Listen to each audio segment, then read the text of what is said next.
Grand Bassam, ville balnéaire située à près d'une quarantaine de kilomètres au sud-est d'Abidjan, la capitale ivoirienne, est l'une des premières destinations pour les populations à la recherche de tranquillité chaque fin de semaine.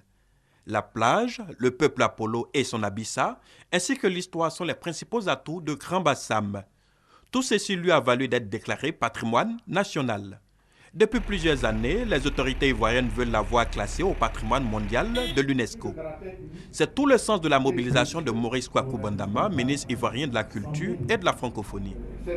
Au cours d'une conférence de presse à Abidjan, il s'est dit confiant dans le processus en cours.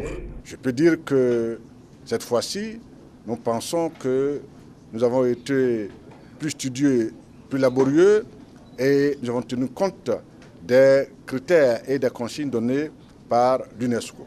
La Côte d'Ivoire avait déjà soumis l'inscription de la ville de Grand Bassam en 2008, mais le comité en charge avait fait 7 recommandations.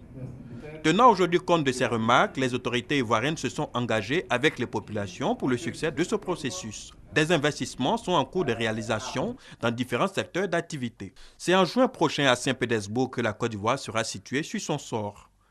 Les autorités locales, traditionnelles et administratives sont parties prenantes de ce projet. C'est la ratification de la Convention de l'UNESCO de 1972 qui permet à la Côte d'Ivoire de solliciter l'inscription de certains de ses biens sur la liste du patrimoine mondial.